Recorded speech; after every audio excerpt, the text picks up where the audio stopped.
আর আক্ষেপ, যদি আল্লাহ পাক তোমার প্রতি নারাজ থাকেন, পথ খরচ ছাড়া তুমি দীর্ঘদিনের সফরে চলেছ, এই যে নিজের ঘর বাড়ি বের করে যাইতেছে, আর কোনো দিন এই বাড়িতে কখনো ফিরে আসতে পারবে না।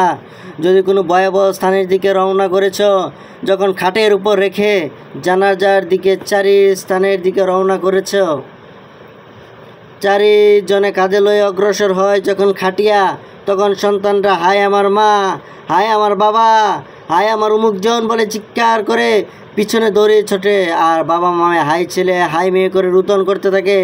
এই হৃদয় বিদারক যখন মুর্দারে মন জুড়ে চিৎকার মারে, যা জিন এবং মানুষ ব্যতীত সকলে শুনে, মুর্দার বলে বাইগন আল্লাহর কসম একটু থামো, আমি চিরবিদায় লয়ে যাইতেছি। হায়রে মা বাপ, হায়রে সন্তানেরা, হায়রে বন্ধু বান্ধব, আত্মীয় স্বজন আজ বলে দিলাম আমার জনমের বিদায়। হায়রে বন্ধু বান্ধব, আত্মীয় স্বজন আজ বলে দিলাম আমার জনমের বিদায়। আমাকে আজ ঘর হইতে বের করে দিয়েছ, আর বুঝি কোনোদিন এই ঘরে আসতে পারবো না। রং বেরঙের দামি শাড়ি তোমার বাক্সে থাকবে, থাকবে না শুধু তুমি, তা না হইলে সাদা কাপড় পরে তোমাকে কাপড়ে নামাবে। আমার ঘরে আমি থাকবো, কেন তোমরা বের করে দেও, কেউ তোমার কথা শুনবে না। যতই তুমি কান্দ কাটো বাইগন, একটু থামো, এত তাড়াতাড়ি বের করে দিও না, তারা তোমাকে জনমের মতো বিদায় করে দিবে। ওরে নাফরমান, কেউ যদি পৃথিবী ছেড়ে চলে যায়, পৃথিবী থেমে থাকবে না। ঈদের আগে যদি কেউ চলে যায়, কারো জন্য ঈদ থেমে থাকবে না, ঈদ করবে। তার মানে তুমি চলে গেলে তোমার জন্য পৃথিবীর কারো কোনো সময় নাই, পৃথিবীর জন্য কারো কোনো কিছু থেমে থাকে না। পৃথিবীর চন্দ্র উঠবে, সূর্য উঠবে, দিন হবে, রাত হবে, খাওয়া দাওয়া হবে, সবই হবে। এমনকি তারা খাবার জন্য এতই ব্যস্ত হয়ে যাবে, জানাজার সময় দাঁড়িয়ে বলবে, আরে কয়ে লাইনছা খাওয়ানোর সময় কোন সময়, কোন দিন খাওয়াইলে ভালো, মরতে না মরতেই খাবার দাওয়ার জন্য তড়িঘড়ি শুরু করে দিবে, লিল্লা পরানির জন্য শুরু করে দিবে। অর্থাৎ দুনিয়া কোনো মিস নাই, শুধু চলে যাচ্ছ তুমি দুনিয়ার মায়া ত্যাগ করে। দুনিয়া থেমে থাকবে না, খাওয়া দাওয়া সব পৃথিবীর সব চলবে, শুধু থাকবে না তুমি, থেমে যাবে, তুমি থাকবে না। এই নাফরমান, 60 বছর যাদের বয়স, 60 বছরের যারা বৃদ্ধ, এখনও যারা সিগারেট খাও, নর্তকীর নাচ দেখো, টেলিভিশনে বসে বসে, চাষটলে বসে বসে, ওই নাফরমান, এ আল্লাহর গোলাম খবিস, আর কবে তুই আল্লাহর পথ থেকে ফিরে আসবি?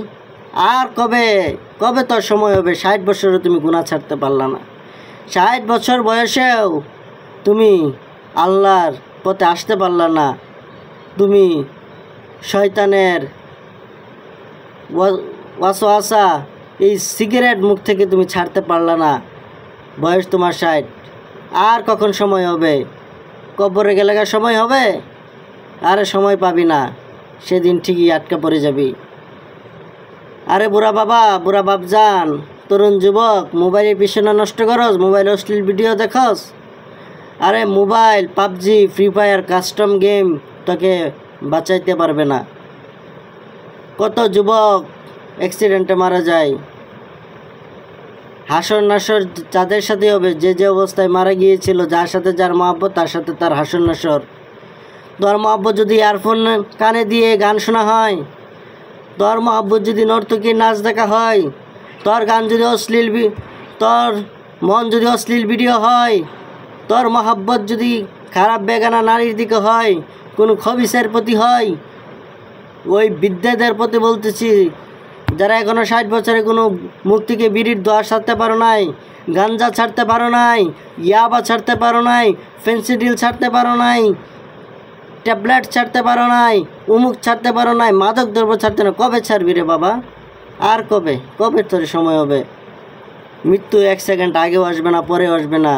পিছনে মালাকুল মউত দাঁড়িয়ে আছে, থাবা মেরেই নিয়ে যাবে জানটা, তুই জানতেও পারবি না রে।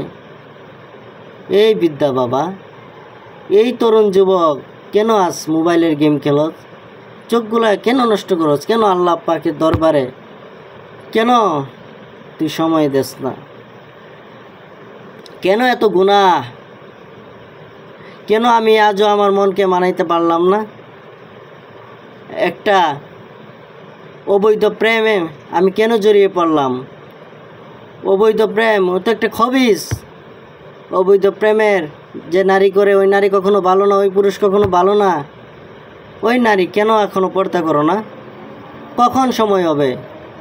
যেদিন কবরে চলে যাবার সেদিন চিৎকার করে কাঁদবে, হায় আফসোস, আমার কিছুই করার নেই, আমার সন্তানেরা, আমার এতিম, তাদেরকে কষ্ট দিও না, আর কোনো দিন তাদের কথা শুনতে পারবো না। আমার সন্তানেরা দুনিয়া থেকে আমাকে যেভাবে ঠকাইছে, সাবধান তোমাদের যেন ঠকাইতে না পারে। দুনিয়া আমাকে যেভাবে খেলা করেছে, সাবধান তোমাদের যেন খেলা করিতে না পারে। কিন্তু সেই দিন তোমার কথা কেউ শুনবে না, সবাই যার যার মতো চলতে থাকবে। তোমার লাশকে সামনে রেখে খাওয়া দাবার আলাপ করবে। বিভিন্ন গরুর গোস্তর বিরিয়ানি হলে ভালো নয় না, মুরগির গোস্ত বিরিয়ানি দিয়ে লিল্লা করলে ভালো হয়, সেই বিষয়ে আলাপ করবে। আল্লাহর কসম, সেদিন যদি তোমার চিৎকারটা, মুর্দারের চিৎকারটা পৃথিবীর কোনো মানুষ শুনতো, তাহলে সবাই হার্ট ফিল করতো।